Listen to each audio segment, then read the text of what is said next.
What's up, Valorant fans? Welcome back to the Valorant Report on IHOLDSHIFT, and today we've got 3 different rosters to speak of. With the confirmation that Luminosity will be picking up Mixup, what does that mean for Dignitas' roster?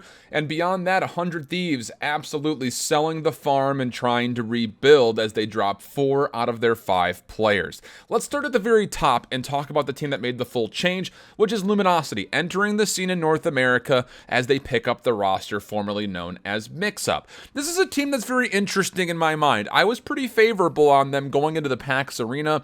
A little bit of less favor going into the FaZe Clan Invitational Series, and now that they're picked up by Luminosity, they kind of sit right in that middling pack where you're getting your complexities, your renegades. Now you've got Luminosity, China Win, things like that. Luminosity now is looking at a roster that has not made it out of group stages. They weren't able to do it at the T1 Ignition Series as they lost to Sentinels and Gen G. They beat Echo 8 while they were there. They didn't get out of group stage when they passed through PAX Arena as they lost to Gen G and Immortals. Were able to beat Mango and Prospects, but that wouldn't be enough, just barely. And then the FaZe Clan Invitational Series, they lost to both T1 and Complexity. I know that this all sounds like bad news, but here's the good news. They beat teams like Echo 8, Team Mango, Prospects, and they've played a number of pro teams extremely close. So I'm mostly interested to see, and I know this is just me because I'm just interested in this personally, an event that features, or a qualifier that features, the teams that are not the top 6. Let that be the case. If you're going to be doing an 8-team tournament, have an open qualifier to where you can invite the next best 12 to 16 squads. They have to qualify through for those last 2 spots or whatever, something. Give me an event where I'm watching these squads like Luminosity, Complexity, Renegades, Prospects play up against each other more regularly. The only real event we have that's close to that right now is this PK Invitational Gauntlet Series that's going through their closed invitational right now, in which there's a group stage that's only featuring a 1-map playthrough. But you're not seeing teams like Renegades and Complexity and Luminosity there. You do have China Win, you do have Prospects, Spot Up, teams like that, Rise Nation, which they announced their roster not too long ago. That's good news, but I just want to see another step to it. This still feels a little bit more open in some instance because you have a bunch of squads that still have not gotten out of group stage yet in these invitational series. So that's, I think, the next thing. We've got our top 8, I think, that are pretty set in stone. For a team like Luminosity, where do they fit in that picture? I would say somewhere between the 9 to 12 range, somewhere in there. Like I would have Complexity in the same mix.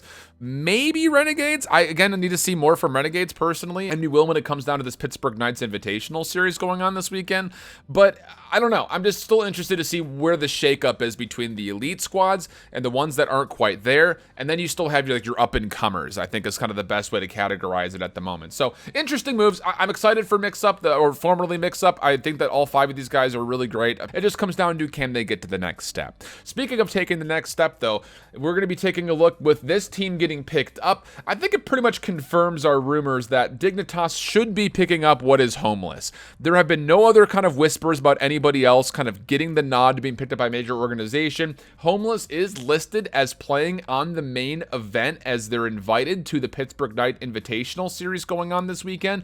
So with this 5-man squad still known as Homeless, will they officially get an announcement pickup when they play this weekend before the event starts, or will we still be waiting another week and a couple of days before the Pop Flash Invitational comes through to see what Dignitas wants to do as far as an announcement goes? But I think that for Def, Psalm, Lasky, Poise, Superman, this 5-man squad, I think it's pretty much anticipated at this point. Now that Mixup is out of the mix, quite literally, as they're picked up by Luminosity, that Dignitas is likely going to be picking up this Homeless roster. And it'll be interesting to see what they're able to do, not just in this Pittsburgh Knight series, but also when they do, if they do, I guess I should say, get to that Pop Flash series as well. The final bit of news then, of course, is what's going on with 100 Thieves.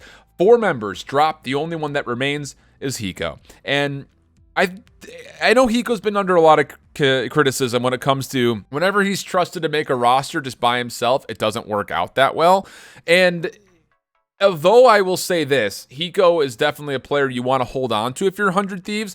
I'm just wondering, as far as formulating this roster, what's that decision-making process looking like? Is Hiko the one still making these moves, or is the management of 100 Thieves stepping in saying, no, we want you to play with these guys? It feels more like the latter than the former, as their first announced signed player will be Nitr0, formerly of Team Liquid's Counter-Strike team. He was, of course, mostly making a name for himself in that period where Team Liquid was undefeated throughout really about a year ago in the CS scene, and I would say took the throne as being the best team in Counter-Strike for a good period of about a month and a half. So, with Nitr0 leaving Team Liquid from a while ago, and now him leaving Counter-Strike, making the move to Valorant, and then beyond that, now as a part of 100 Thieves, that's 2 solid players you have on the roster.